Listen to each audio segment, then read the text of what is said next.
Hush was released in 2016, directed by Mike Flanagan, written by Mike Flanagan and Kate Siegel, and starring Kate Siegel, Samantha Sloan, and John Gallagher Jr. What's going on, everyone? Welcome back to the channel. My name is Jason. You're watching Backtrack Cinema, and welcome to my review of Hush. This is one of these home invasion thriller movies directed by Mike Flanagan, and it was recently released on digital HD. We're getting a 4K release soon. It kind of disappeared for a while. I get, it came off Netflix. I guess Flanagan in the background has been making deals trying to get this out to us.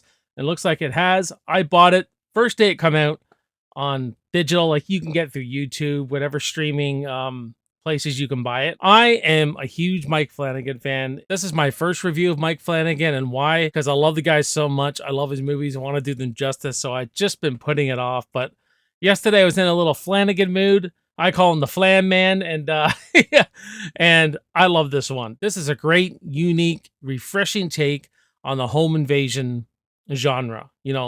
Very much a horror thriller in every sense of the word. Very cat and mouse, this movie. And I really like it how it knows what it wants to be. It knows that it is. It's not going to break the, the horror genre by saying, this is going to change horror or anything like that. No. Just a great, good time watching a horror thriller, edge of your seat stuff, tension, all that kind of stuff. If you like isolation and one setting and just a couple actors, really small. So Hush tells the story of a deaf and mute writer who lives up in the woods alone, and one night a killer shows up at her window. So simplicity is the key with this one, guys. It just takes you on a really simple story. Isolation, a couple of actors, we have Maddie Young, who's this writer. I like how Flanagan is inserting his own universes into his movie here. Like, this is before he did Midnight Mass, but Maddie Young is the writer of Midnight Mass in this universe. I thought that was cool. One thing Flanagan does to make this really interesting is that our main character is deaf and mute. You know what I mean? She can't hear a thing. So she has all these special things, like a special fire alarm. She's always watching her phone all the time, but she can't hear a freaking thing. When this killer shows up, starts tapping on her window, and he realizes he has to find ways to get her attention in other ways. Like he just walks in and he grabs her phone and starts sending her messages and stuff like that. He's in for the hunt and the kill, and he wants the chase of it all. The thrill of it, like a really sadistic killer we're talking about. And with her being deaf and mute, we get a lot of cool things with sound design. The way Flanagan, we get the perspective of what she's hearing when she just hears nothing. So he could sneak up on her at any time, right? And then you get a lot of the movies with sound, what we hear, because the audience has to hear, right? So great way to tell a unique spin on the home invasion story. One little thing I love about the character of Maddie is that she's a real thinker. The way she causes diversions all the time, and he falls for them every time. He's not really the brightest, to be honest with you. He falls for every diversion she goes for. But I really like that about her. And Mike Flanagan and I guess Kate Siegel too here, because she wrote it too.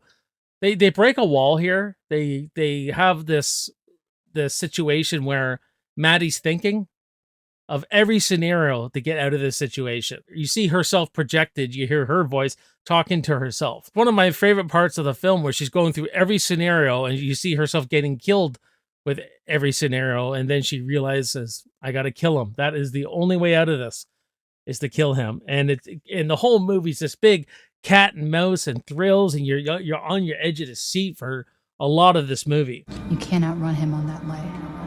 I can't outrun him on that leg. Crossbow, but that has to be a perfect shot in the heart or in the brain. Heart or the brain. Now, regarding the killer, he's not a formidable size, but he's a formidable size to her. Like, once he gets hold of her, he could take her out. No problem. And he has this pale white mask on. I've heard this movie being dubbed as like a Flanagan doing Halloween. And I guess they're right to a certain extent. There's like, he's got this white pale kind of mask on. And that's when he's at his scariest, I find. When he's not talking, when the mask is left on. But he takes the mask off later. You see him talking, everything. He loses his scare factor. But there's something about the character. There's a sense of dark humor to him. Earlier in this movie, Maddie's best friend, Sarah, shows up and she can't hear her. She's getting killed, right? But then the boyfriend shows up later while Maddie's under attack. The strange thing is that Maddie distracts Sarah's boyfriend, and that's what gets him killed. And then, this killer kills him and everything like that. And he goes, that is a fight I would not have won. And I just got a really big kick out of that, a big laugh out of it. I just thought it was really kind of a dark humor kind of thing. Just made me laugh and everything like that. Yeah, I never would have won that fight. But yeah, he's a little mixed. Just a little mixed on the killer a bit. I like the sense of humor. When he talks more, I do like it. What are you coming to this movie for? Like, if you want to really be scared, if you like the scares and all that kind of stuff, you may like the silent killer more. But they kind of do both things in this, because when he starts talking and everything like that. And the movie's well acted by everybody, I would say. I like the music. There's a really, this soft, ominous music that's going through it. It really works. And I mean, they didn't have they had 18 days to shoot this movie. Flanagan and Kate Siegel saying it was all nights, and they said they were just spent by the end of this. You could see why by what Maddie goes through. Just a great job in creating tension and thrills, and grounded. That's something I don't want to forget about, how grounded the movie really is. Like, when she gets shot with an arrow, she's hurt and she's bleeding out. She can't run very well anymore. Like, they don't make you suspend disbelief that much. In other movies, you see these final girls taking a beating when they really shouldn't be able to. When she gets hit by this arrow, she can't move that much anymore. She can't run on that leg. Flanagan's not much of a gore hound. He likes to scare you up here more psychological. But she gets her hand caught in the door, and then he stomps on it, and her fingers just bust apart, man. And with Flanagan, you always get a scene like in the degloving in Gerald's Game. You always get something in his movies that's kind of squeamish or kind of, or bloody, you know what I mean? But he uses it so sparingly that it's so much more effective. And that's what I really like about the guy too, right? So good film, guys. Really good film. October's coming up. Watch this on your October Halloween month. Give Hush a chance. It's on the edge of your seat, thrills, all that kind of stuff. And I just love Flanagan to death. I think this guy could direct anything. So this guy is just awesome to me. Just love him. Hope I did this review justice, guys. So I'm going to give Hush from 2016 a B. But what about you guys? Let me know in the comments below what you think about Hush, and we'll have a good conversation about it. Don't forget to check out my other related content at the end card. Go down the rabbit hole.